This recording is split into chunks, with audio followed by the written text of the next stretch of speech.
Shri Asaduddin Owaisi ji. Thank you, Mr. Chairman, for giving the opportunity. At the outset, let me make very clear that I stand to oppose this arbitrary and biased bill which the government is bringing in to ensure that the independence of Election Commission is finished forever. Sir, the reason I oppose this bill is because if voters start feeling like that the ECI is not an impartial and non-partisan body, the legitimacy of our democracy comes into question. Sir, this bill overturns a Supreme Court constitutional bench judgment on appointment of CEC and ECs. I agree Parliament has been given this right under Article 324, but I submit that the parliamentary powers is not a power to defeat the purpose of Article 24, but rather to further its purpose. Its purpose is to ensure that an independent and impartial body. But this bill is being brought in to create an election commission which will work in the shadow of the Prime Minister Shri Modi.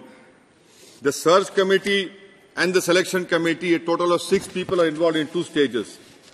And out of these 6 people, there is only one independent person, that is LOP. Every other person is either part of the ruling party or officers who are serving under the government. Obviously, anyone they recommend will be a person who is acceptable to the government. Anyone with independent mind will not be accepted. The allegation of bias will be difficult to defeat, sir. What is the problem the Prime Minister, Mr. Modi, has in having Chief Justice of India as part of the committee? The government has given no reason to exclude the voice of legislature and judiciary from the appointment. The appointment process, sir, is now in fully control of the executive, that is the Prime Minister. Having CJ in the committee will add legitimacy to ECI in the eyes of the public. By bringing such a legislation, you are ensuring that the legitimacy which the ECI enjoys now, it decreases in the eyes of the common people. Sir, what is worse, sir, Chairman, sir, under Clause 8.2, the selection committee can recommend the name of any person, even if they are not part of the list of names provided by the search committee. So what will the law minister do? An article under Clause 7 to an appointment will be valid even if the selection committee is not validly formed or even the committee has vacancy. The government is openly saying that once they have chosen a man or woman, then it cannot be challenged even if it is improperly done. So without even LOP, you can take anyone. Clause 5, sir, says that EC or CEC can only be someone who served as secretary to the government of India. Why? Why only secretary? Why not expand eligibility criteria to include anyone with knowledge and experience of how elections are conducted? Why should it not include scholars, civil society, other persons? We can place a condition that members must not be elected or appointed officers or hold government position in the executive, legislative or judicial branch at the time of the appointment. We can add a condition that any past political affiliation can disqualify them. But to limit the appointment, sir, to the people who are secretaries of Government of India, the government is basically saying that so long as you are faithful to us, we will ensure that you get a rightful post under the executive. Their proximity to the existing government is being considered as a qualification when it should be considered otherwise. So proximity and faithfulness and capitulation are very important for anyone to become or to get all these posts. Now come to Clause 6, Chairman, sir. It provides a search committee must be constituted under the chairmanship of Law Minister. Now who will appoint the 2 other persons? Will it be the Law Minister? Why create this facade? Say openly that the Prime Minister will appoint and get done with it. The law is unclear on who will appoint this committee, who will appoint the other 2 persons. More than this, it is obviously a political process with no independent or impartial voice to suggest names, other than those who are acceptable to the Honourable Prime Minister. May I suggest, sir, that the Standing Committee for Law and Justice should participate in the process. If you don't want the committee to prepare the list, let them at least collate recommendation or nomination of eligible people. Let the committee at least interview the people who the search committee recommend. Let there be a democratic process through which the appointees are filtered. And what is the procedure to be adopted by the selection search committees? Will it be majority or consensus? Will the dissenting party have a right to make the dissent public? Who will the minutes of meetings, will the minutes be made public? Will it be laid before this August House? Will both the committees provide reasons for recommendation? All of these requirements must be part of the legislation. There should be complete transparency in who's appointed, who's not. Now, clause 16, Chairman, sir.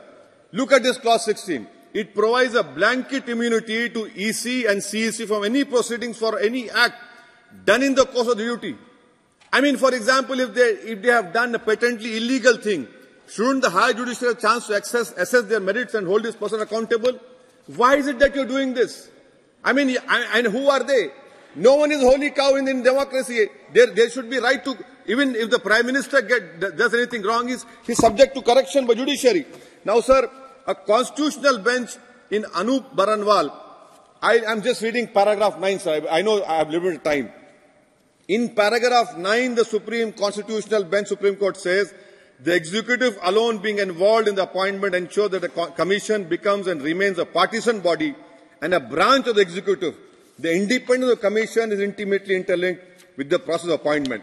Paragraph 165, the Constitutional Bench says, he must be chosen, the election commissioners must be chosen not by the executive exclusively and particularly without any objective yardstick.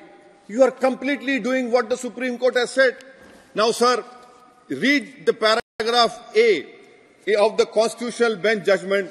Like the judiciary, the election commission must display fearless independence in the absence of norms regarding the appointment. A central norm, institutional integrity is adversely affected. An independent appointment mechanism will guarantee eschewing of the prospect of this bias. So, sir, Dinesh Goswami Committee on Electoral Reform 1990 said the same thing. They said, have for CEC, Chief Justice, Leader of Opposition should be there. Then for Election Commissioner, Chief Justice, Leader of Opposition, Lok Sabha should be there. National Commission to Review Working of Constitution Report 2002 said Prime Minister, LOP, Leader of Opposition, Rajya Sabha, the Speaker of Lok Sabha and the Deputy Chairman should decide who should be made CEC and ECs.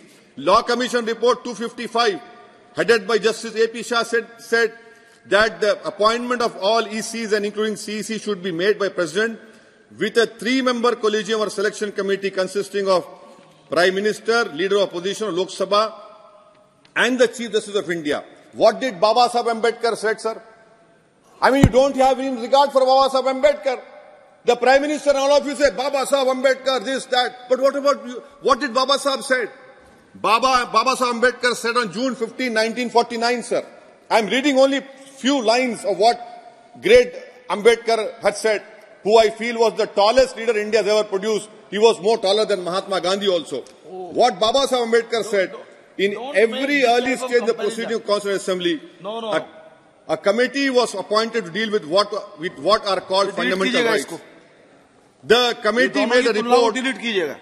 The committee made a report that it should be recognized that the independent elections and the avoidance of any interference by the executive in the election to the legislature should be regarded as a fundamental right and provided for in the chapter dealing fundamental rights.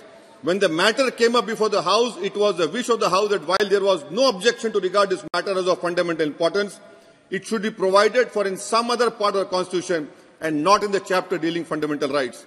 Baba Sahib goes on and says, but the House affirmed without any kind of dissent that in the interest of purity and freedom of elections to the legislative bodies, it was of the utmost importance that they should be free from any kind of interference from the executive of the day. You are going against what our Constituent Assembly, Dr. Baba Saheb Ambedkar said. And sir, I'm concluding, sir. Section 10 of the bill, sir. Section 10 of the bill provides the salaries of the EC and the CEC shall be equivalent to that of Cabinet Secretary. Why are you degrading it? Earlier, the salaries were equivalent to the Supreme Court judge. Why is the government doing it, sir? To control them. No, please. And I'm concluding, sir. Both important, sir. Because the salaries and benefits available to judge of Supreme Court can only be altered by Parliament.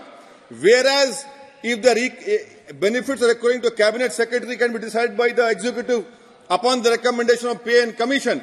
So, sir, this is very important that the Election Commission funds are not being drawn from the Consolidated Fund of India. Can the government change it? And that is why, sir, I feel that this will create a trust deficit in the eyes of people for CEC and the ECs. This will be wrong for our democracy, because if an impartial and non-partisan body is not there, then the legitimacy of our democracy comes into question, sir. That is why I stand to oppose the bill. I do not know whether the Honourable Minister has authority to accept others. And thank you, sir.